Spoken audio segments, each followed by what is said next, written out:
Hello, നമസ്കാരം പ്രിയ സുഹൃത്തുക്കളെ. S R ബ്ലോഗിലേക്ക് സ്വാഗതം. വിശപ്പ് ജീവിതത്തിൽ അനിയന്ത്രിതമായൊരു വികാരം.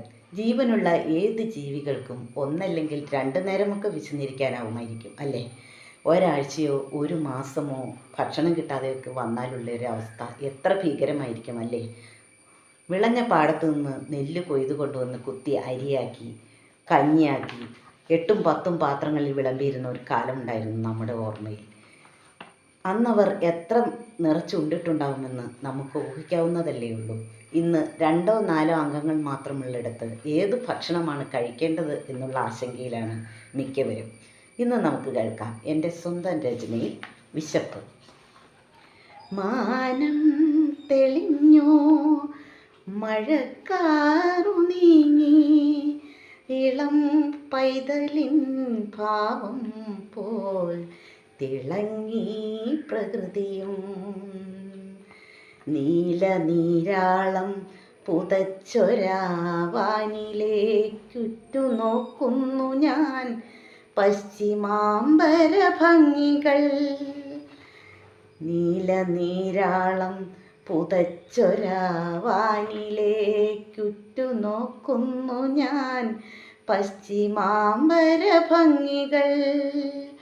നിദ്രാവിഹീനമാം ഇരവിൻ്റെ പാതിയിൽ നേർത്തൊരു മൂളലൻ കാതിൽ മുഴങ്ങവേ, അംഗവസ്ത്രത്താൽ വരിഞ്ഞു മുറുക്കിയൻ വയറിൻ്റെ ആരവം കെട്ടടങ്ങാൻ.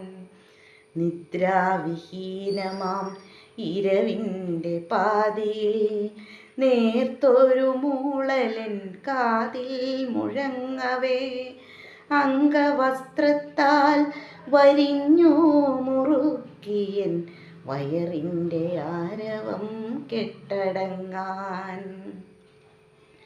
ആരോ മന്ത്രിച്ചിതൻ കാതിലപ്പോഴും വിശപ്പാണു സത്യം, വിശപ്പാണു മുഖ്യം.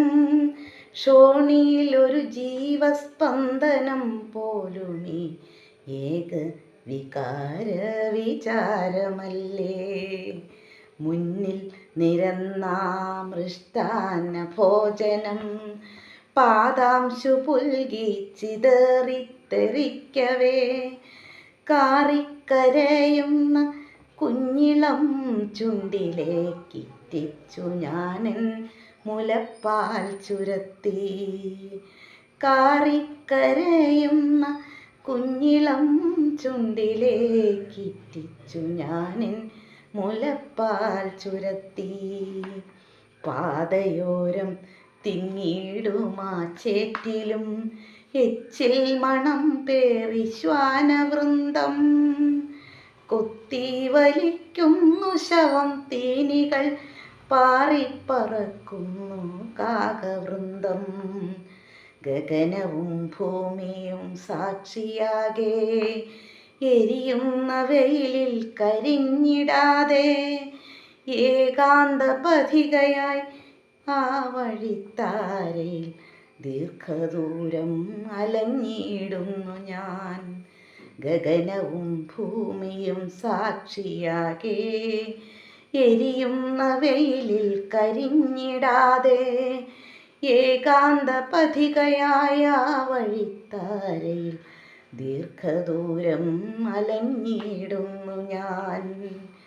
മാനം തെളിഞ്ഞു, മഴക്കാറു നീങ്ങി, ഇളം പൈതലിൻ ഭാവം പോൽ തിളങ്ങി പ്രകൃതിയും.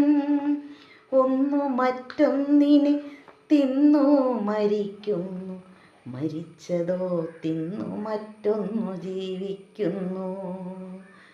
ഒന്നു മറ്റൊന്നിനെ കൊന്നു തിന്നു മരിക്കുന്നു, മരിച്ചതോ തിന്നു മറ്റൊന്നു ജീവിക്കുന്നു. മരിച്ചതോ തിന്നു മറ്റൊന്നു ജീവിക്കുന്നു.